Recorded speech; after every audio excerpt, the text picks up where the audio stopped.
안녕하세요. dum산한 비밀들 채널에 오신 것을 환영합니다. 오늘은 한 남자나 과거에 경험한 기묘하고 무서운 사건들에 대한 이야기를 들려드릴 텐데요. 이 이야기에 숨겨진 비밀은 무엇일까요? 여러분은 이 신비로운 여성에 동참할 준비가 되셨나요? 이 이야기는 한 남자가 오래된 아파트에 살면서 매일 밤 하이힐을 신은 여성의 발소리를 듣는 내용입니다. 아무도 없는 곳에서 계속 들리는 두 발소리로 인해 그는 불안하고 호기심을 느낍니다. 여러 번의 관찰 끝에 그는 들 수수께끼 여성에 대한 어떤 지식이 드러나고 있다는 것을 깨닫게 됩니다. 저는 즐거운 본산에 살았습니다. 뒷사람이랑 오랜 연애 끝에 결혼만 하게 되었는데 지금 뒷사람이랑 결혼하기 전에 울산 신정동의 한 옥탑방에 혼자 살던 시절이 있었습니다. 당시 집사람은 집안이 언해서 통금시간이 10시에 우레마면 절대 안 됐었죠. 봄수로 부려 밤에 부모님 몰래 나와 놀다가 새벽에 몰래 들어가서 자는 척하곤 했죠. 그날은 한 3, 4년 전 여름이었습니다. 당시 집사람 친구의 생일이다 술자리를 가야 했는데 술자리가 파하면 2시쯤 될 것 같다고 새벽에 들어오기 전에 잠시 저희 집으로 온다고 하더군요. 그래서 알았다고 게임하고 있을 테니 보면 말해달라고 했습니다. 저는 열심히 게임을 하다가 쏟아짐을 잠을 못 이겨 침대에 누워버렸죠. 그러다 잠결에 여자친구가 문을 열고 제로호르 소리가 들렸습니다. 여친 왔구나 라고 생각하며 시계를 보니 2시 30분쯤 되었더군요. 일어나서 문 쪽을 보니 집사람이 술 기운이 휘청거리다 침대에 푹 하고 쓰러졌습니다. 좀 적당히 먹지 잊어둬라고 쓰러지냐. 이렇게 생각하고 냉장고에서 물이나 떠다줘야겠다 싶어서 도읍으로 걸어가려면 참나에 소리가 들렸습니다. 온방쯤이 두드라. 홀려 살고 있었고 가끔 친구들이 놀러 왔기 때문에 친구인 줄 알았죠. 근데 말도 안하고 불쑥 찾아올 녀석들이 아닌지라 혹시 연락을 오쳤나 싶어서 핸드폰의 잠금을 해지했습니다. 그리고 밖에서 라이터를 켜는 소리를 들리더군요. 핸드폰을 줘보니 친구들에게 따로 온 연락은 없었습니다. 그래서 문 밖에다 누구냐고 소리치려고 하나 쳤나에 다시 소리가 들렸죠. 김진미씨 들으신가요? 제 이름이었습니다. 집사람의 이름은 박유서거든요. 새벽에 쳐다올 사람이 없는데 하며 아무 생각 없이 창문을 열었습니다. 문 앞에 왜 남자 하나 봐 소리더군요. 전데요? 누구세요? 하는 순간 남자가 불이 앞에 돌아온다기 시작했습니다. 순간 벙 웃져서 뭐하는 거야 싶었죠. 현관문 불을 켜고 밖에 나가보니 제 앞으로 온 우편물이 한 뭉텅이 떨어져 있었습니다. 그 순간 소름이 돋기 시작하면서 퍼즐이 맞춰졌습니다. 아까 그 남자는 숨이 치이 삐질거리는 집사람을 따라 우리 집에 왔고 우편물을 보고서 내 이름이 집사람이 이름인 줄 알고 불렀던 겁니다. 계단이 없었다면 집으로 침입했거나 문이 열리는 순간을 기다렸던 거겠죠. 그런데 예상치 못하게 웬 남자가 창문을 열고 내다보자 도망을 친 겁니다. 머릿속에 퍼즐이 다 맞춰지자 너무 연이 받아서 밖으로 뛰어나갔습니다. 쫓아와서 죽이겠다는 생각으로 집에는 뒤졌지만 벌써 사라지고 없더군요. 만약 제가 집에 없었더라면 집사람이 어떻게 되었을까 생각하니 처음에는 열이 받다가도 점점 소름이 끼쳤습니다. 이 사건 이후로 집사람이 저녁에 약속이 있다고 하면 최대한 나가지 말라고 합니다. 집에 12시를 넘기지 말라고 신신당부를 하고 있죠. 지금으로부터 신전자 당시 저는 지은 지 좋지 20-30년은 된 호르만 복도식 아파트에 살고 있었습니다. 그 아파트는 복도 한쪽에 2열로 현관문이 늘어서 있고 현관문 반대편에는 1.5m 정도 높이의 콘크리트 난간이 있었습니다. 저희 집은 7층이었는데 난간 반대편에는 아파트 주차장이 훤히 보였죠. 그때 당시 저는 고등학생이었고 밤 늦게까지 방에서 공부하다가 새벽 2-3시에 잠에 들곤 했습니다. 아파트가 나이라서 그런지 제 방이 복도와 가깝게 붙어있어서 그런지는 모르겠지만 제 방에 있으면 아파트 복도를 지나가는 사람들의 발소리나 목소리가 곧잘 들렸습니다. 그리고 그런 소리 중 유독 신경 쓰이는 소리가 있었습니다. 늦게까지 공부를 하다 보면 항상 11시에서 12시 사이에 들리는 하이히 소리였죠. 언제부터인가 그 하이히 소리가 매일같이 들리기 시작했습니다. 그 소리가 들릴 때마다 짜증이 났지만 한편으로는 대체 누구일까 하는 궁금증도 생겼죠. 그래도 그렇게 그 아파트에서 사는 동안 같은 층에 하이힐을 신고 다닐 만한 여자는 없었거든요. 어머니와 부녀 회장님에게 대체 누가 밤마다 하이힐을 신고 돌아다니는 거냐고 물어봤는데 7층에 그럴 사람은 없다고만 말씀하시더군요. 시간이 흐를수록 대체 그 사람이 누구인지 너무나도 궁금해졌고 하이힐 소리가 날 때 현관문 및 구멍으로 살펴보기로 했습니다. 그날도 자정이 된 무렵 똑같이 그 소리가 나기 시작했고 저는 현관문에서 그 여자가 지나가길 기다리고 있었습니다. 그리고 저희 집 앞을 지날 때 구멍을 통해 봤는데 정말 이상할 정도로 천백한 다리가 지나가더군요. 그렇게 매일을 그 소리에 시달리다 못해 결국에는 직접 누구인지를 확인하기로 했습니다. 편의점에 쓰레기 봉투를 쥐고 그 여자가 지나갈 때쯤 문을 열고 나가서 확인할 순간이었죠. 그리고 또다시 하이히 소리가 나기 시작했고 문 앞을 지나갔을 때 현관문을 열었습니다. 그런데 사람은커녕 회다 복도뿐이었습니다. 아무리 주변을 둘러봐도 사람은 없었고 심지어 셀서등도 꺼져 있었죠. 다만 생각해보니 현관문이 닫히는 소리도 들리지 않았습니다. 낡은 아파트였기 때문에 현관문 닫는 소리가 분명 들려야 했는데도 말이죠. 그 생각이 들자 등줄기에 소름이 돋았고 포동지둥 문을 닫고 제 방으로 들어왔습니다. 다음날 학교에 가서 친한 친구에게 이 이야기를 하며 이거 혹시 귀신 아니라고 물어봤습니다. 그랬더니 제가 저번에 본 하얀 반은 뭐였냐며 잘못 봤을 거라고 말하더군요. 친구의 말이 충분히 이해가 있었기 때문에 그날 저녁에 반드시 그 사람만 보고 말겠다는 의지가 생겼습니다. 그날 밤 저는 그 여전히 지나갈 만한 시간대에 맞춰 11시에 복도에서 기다리기로 했습니다. 시간이 흐르고 또다시 하이히 소리가 들리기 시작했는데 이상한 것은 엘리베이터가 아닌 그 역 계단 쪽에서 소리가 들리는 겁니다. 하이힐을 신고 계단을 오르기가 쉽지 않을 텐데 아무리 그래도 여기가 7층인데 라는 생각과 함께 그 여자가 복도로 나오길 기다렸죠. 그런데 분명 손이면 가까워지는데도 셀서등 하나가 안 켜지는 겁니다. 엘리베이터 쪽에는 그야말로 어두운 뿐이었고 고요한 정적을 뚫고 하이힐 소리만 울려 퍼졌습니다. 만약 지금 그런 일이 있었다면 바로 도망쳤겠지만 그 당시에는 절대로 그 여자가 귀신이 아닐 거라고 믿고 싶었나 봅니다. 나타날 때까지 집 앞에 서서 기다리고 있었죠. 그리고 그 하이힐 소리가 제 앞쪽까지 다다랐을 때 몸을 옮길 수가 없었습니다. 분명 제 바로 앞에서 걷는 것처럼 소리가 나고 있는데도 아무도 없었거든요. 마침내 그 소리가 저를 스쳐 지나갈 때 서느라 한기가 느껴졌습니다.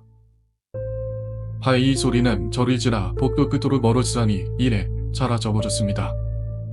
그 짧은 시간이 어찌나 길게 느껴지던지 허수아비 마냥 경직되어서 그 자리에 서 있다가 정신을 차리고 집으로 뛰어들어가서 이불을 뒤집어 쓰고 있다가 저도 모르게 잠에 들었습니다. 그 이후에 부모님께 말씀드려서 복도 쪽에 있다 제 방을 안쪽으로 옮겼고 더 이상 그 소리를 듣지 않아도 됐죠.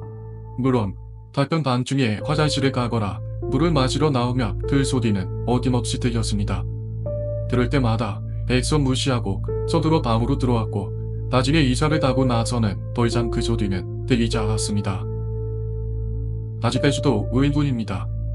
제가 현관문 구멍을 통해 그 여자의 다리를 봤는데 그건 대체 왜 보였던 걸까요? 알려지요. 유튜브 알고리즘을 따라 이곳저곳을 클릭하다가 인포거를 알게 되어 제보를 해봅니다. 40년을 살면서 지금까지도 절대로 귀신은 없다고 믿고 있지만 사실 지금으로부터 10년 전에 직장에서 귀신을 본 적이 있습니다. 대학을 졸업하고 다양한 아르바이트를 하며 일자리를 찾고 있었습니다. 몇 년 동안 면접을 실패하고 이력서 제출을 반복하다 보니 이번 한 번만 더 조절하고 안 되면 부직 활동을 포기하기로 했죠. 그러던 중 KBS 방송국에서 AP 로이터 외신 번역자타를 모집한다는 걸 보고 이력서를 넣었습니다. 우리 좋게도 합격을 해서 단단히 KBS에 들어가게 되었죠. 하지만 하는 일이 절대로 쉽지는 않았습니다. 외신 뉴스를 번역하는 일 외에도 녹화 영상을 편집실에 전달하거나 갖은 장일을 다했습니다. 밤샘 근무는 기본이고 터세로 있었기 때문에 정신적으로 굉장히 힘들었죠. 이 직종이 채 2년을 버티지 못하고 나가는 경우가 너무 많았고 이 때문에 입사하고 나서도 언제까지 다닐 수 있냐는 질문을 많이 들었었죠. 외신이다 보니 새벽에도 편집실에 상주히 있어야 했는데 밤부터 새벽까지 보도본부에서 야근하는 기자와 저 2명이 있었죠. 문제는 이 편집실이었습니다. 퇴근할 때면 항상 여기 불을 끄고 나가야 했는데 늘 뭔가 으스스한 느낌이 들었습니다. 마치 누군가가 저를 쳐다보고 있는 느낌이 들었죠. 매번 그런 꺼른치한 기분에 휩싸였습니다. 그러던 어느 날, 그날도 새벽까지 밤샘 근무를 하고 있었고 새벽 4시나 5시까지 외신을 입력해놔야만 기자들이 아침 기술을 쓸 수 있었기 때문에 알람을 맞춰놓고 잠깐 눈을 붙이려고 했습니다. 그런데 알람을 맞추려고 별의머리 시계를 보는데 뭔가 이상한 것이 눈에 들어왔습니다. 편집실 천장에 단발머리 여자의 그림자가 매달려 있는 겁니다. 발 위에 누린 것도 아니었고 휴대폰으로 비추어봐도 여자가 매달린 모습이었죠. 눈을 비비고 또 비비고 다시 봐도 분명 천장에 사람이 매달려 있었습니다. 지금 생각하면 웃기지만 뒤로 돌아보지 않고 뛰어나가서 여자 화장실에 숨어 있었죠. 어찌나 무섭든지 도저히 무서워서 어디든 들어가야 한다는 생각뿐이었습니다. KBS 보도본부 2층 여자 화장실에 숨어서 겁이 지어 있는데 청소 아줌마가 들어오셨습니다. 저를 보고 깜짝 놀라셨는데 너무 해명하고 나와서 집으로 도망쳤죠. 그날 이후로 편집실에서 독자만커녕 일만 끝나면 바로 나와버렸고 결국 일은 계속할 테니 제발 야한 병원만은 빼달라고 사정을 했습니다. 그러다 편집실 사람들과 점심을 먹을 일이 있었는데 그날 제가 봤던 걸 다 말했습니다. 혹시나 제가 잘못 본 것이라는 기대감을 갖고 있었지만 제 말이 끝나자마자 사람들의 안색이 어두워지더군요. 하지만 거기서 무슨 일이 있었는지 그 누구도 말해주지 않았습니다. 결국 퇴사한 사람을 수소문해서 물어보게 되었는데 돌아온 대답이 굉장히 충격적이었습니다. 지금 이러시면서 안 힘드세요? 아마 밤낮이 없기 때문에 많이 힘드실 텐데요. 예전에 편집실에서 야근하던 사람이 거기서 녹음에다가 자살했대요. 저도 뭐 비슷한 자원 했었고 이제는 뭐 거기랑 더 이상 관계가 없어서 말씀드리는 거예요. 그 말을 듣고 더 이상 일을 할 수가 없었습니다. 새벽에 그곳에 있을 때마다 그 여자를 볼 자신이 없었죠. 지금은 퇴사한 지 한참이 됐기 때문에 이렇게 제보를 해봅니다. 부디 지금은 그곳에서 아무 일도 없었으면 하는 바람뿐입니다. 내가 근무했던 곳은 철원으로 시전선과 불과하고 킬로미터 정도 떨어진 곳에 있었고 5군단에서는 휴자산과 가장 가까운 부대였죠. 이 두 대에서 가장 유명한 괴담은 북한군 괴담입니다. 순철 근무를 낮과 새벽 시간에 나가는데 그날 새벽 근무를 나왔을 때 발생했던 일입니다. 라이트를 켜고 어두운 길을 걸어가고 있는데 철집 너머로 사람 목소리가 들리더랍니다. 소리가 나는 쪽을 보니 8이라는 숫자가 방탄에 박힌 병사 2명을 만나게 되죠. 순찰에 돌던 근무자들이 놀란 가슴을 쓸어내리고 이곳에 왜 왔냐고 물어봤답니다. 그랬더니 저희는 8사단 오뚜기 부대에서 의견을 나왔습니다. 여기는 어느 부대입니까? 이렇게 물어보더네요. 부대 근처에 포대 뒤로 6사단이나 8사단이 주전하고 있어서 혹시 길을 잃었나 생각을 하고는 길을 잘못된 것 같다고 돌아가라고 말을 했죠. 그러자 그 여자들이 알겠다며 다시 돌아갑니다. 근무자들이 순찰을 끝내고 돌아가서 보고를 하죠. 그리고 아침에 8사단에 전화를 걸어서 간밤에 그쪽 병사들이 왔었다고 말을 해줬는데 이겁을 하더랍니다. 8사단 병사들은 그런 복장은 하지도 않고 더군다나 거기서 훈련은 하지도 않는다는 거였죠. 절대로 병사들이 그쪽에 갈 일은 없다고 얘기하다 합니다. 다시 말해 단번에 근무자들이 봤던 변호사들은 귀신이거라 판군이었을 거라는 뜻이죠. 두 번째 괴담은 위병소 아줌마 귀신 이야기입니다. 부대에 위병소가 있는데 다른 포대와 같이 주지만 돌아가면서 근무를 섭니다. 여느 때처럼 새벽에 위병소 근무로 서고 있는데 위병소 전방 100m 정도에서 웬 사람이 걸어오더래요. 자세히 보니까 여자였는데 유모차를 끌면서 위병소 쪽으로 오고 있더래요. 자세히 보니까 여자였는데 유모차를 끌면서 위병소 쪽으로 오고 있더랍니다. 뭔가 이상한 걸 느낀 근무자가 그 여자가 가까이 오면 소화를 하려고 기다리고 있었죠. 마침내 소화를 할 거리만큼 가까이 오자 정지 움직임에 쏜다 소화를 합니다. 그런데 유모차를 끈 그 아줌마가 더 가까이 오더랍니다. 그 이골에 위병소 철문을 그대로 통과해서 잡아버렸다는 겁니다. 대체 뭐하는 건가 가만히 지켜보고 있던 근무자들이 그걸 보고 그 자리에서 기적을 했다죠. 세 번째 괴담은 실제로 이분 선임이 겪었던 실화입니다. 부대에서는 사수와 부사수가 나뉘어 불침번 근무를 섰습니다.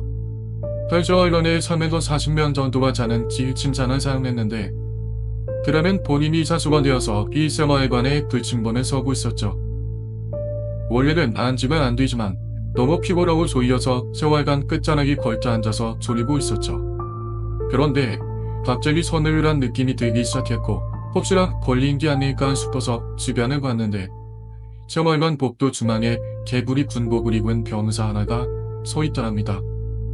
개구리 군복은 유격훈련 매치 간호도가 노토르 훈련 때만 입는데 5번 중에 그걸 입고 있는 병사가 있을 리도 없었죠. 그리고 나와서 깨닫습니다. 자신이 갈미에 누리고 있다는 걸요. 몸이 안 움직이고 계속해서 복도 중앙에 있는 그 병사만 쳐다보고 있었죠. 그 와중에 병사의 얼굴을 보려고 했는데 도저히 얼굴이 안 보였고 이음표도 안 보이더래요. 그러다 가위가 풀리고 몸이 움직이기 시작했는데 눈을 감았다 뜨니까 어느새 그 병사나 사라지고 없더랍니다. 그리고 더 소름 끼치는 것, 이 부대에서 이 귀신을 본 사람이 더 있답니다. 1997년 서울 방배동에서 있었던 일입니다. 당시 저는 대학 신입생이었는데 위인 과조와 코어까지 다친 기말고사 때문에 밤새도록 자취방에서 정신없이 공부만 해야 했습니다. 그날도 당장 내일 제출해야 할 과제에 전념하고 있었죠. 그러던 중 갑자기 방 한쪽 벽에서 벽을 두드리는 소리가 들렸습니다.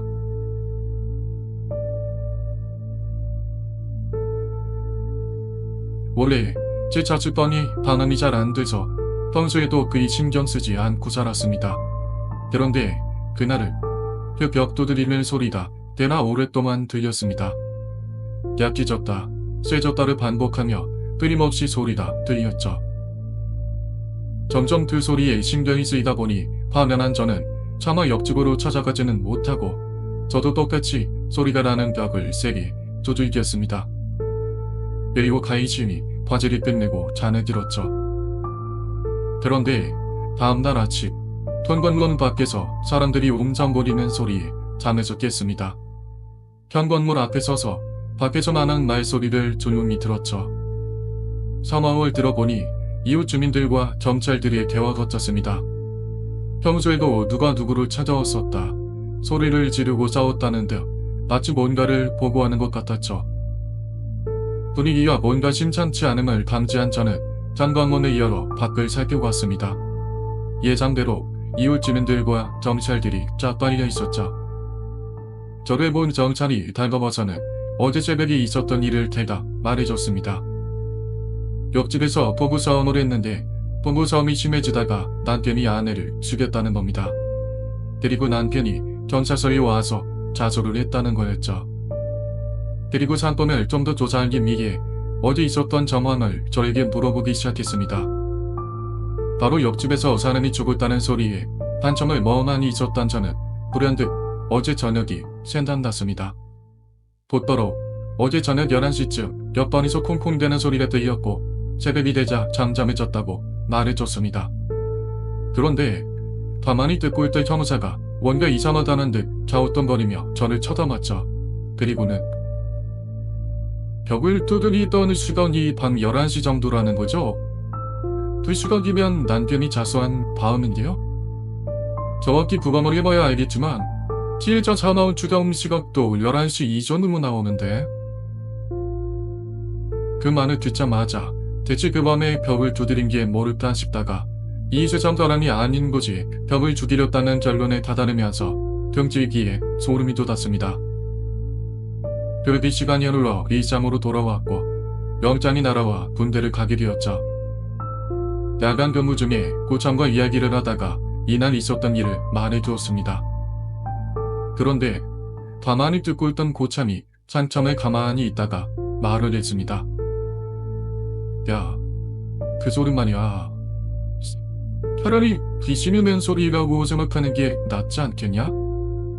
혹시라도 보건 결과가 잘못 나와서 그 아줌마가 그 시각에 죽은 게 아니라면 살려달라고 벽을 그렇게 필사적으로 두드렸던 거라면 그 아줌마가 너를 얼마나 원망하나서 죽어갔겠냐? 이 기묘한 이야기를 음산한 기밀들 채널에서 함께 들어주셔서 감사합니다. 주인공이 겪은 이상한 일들이 과연 실제로 일형일까요? 아니면 그의 마음속에서 만들어진 환상일까요? 여러분의 생각을 아래 댓글에 남겨주세요. 이 영상이 마음에 드셨다면 좋아요를 누르고 채널 구독을 잊지 마세요. 다음 영상에서 또 만나요.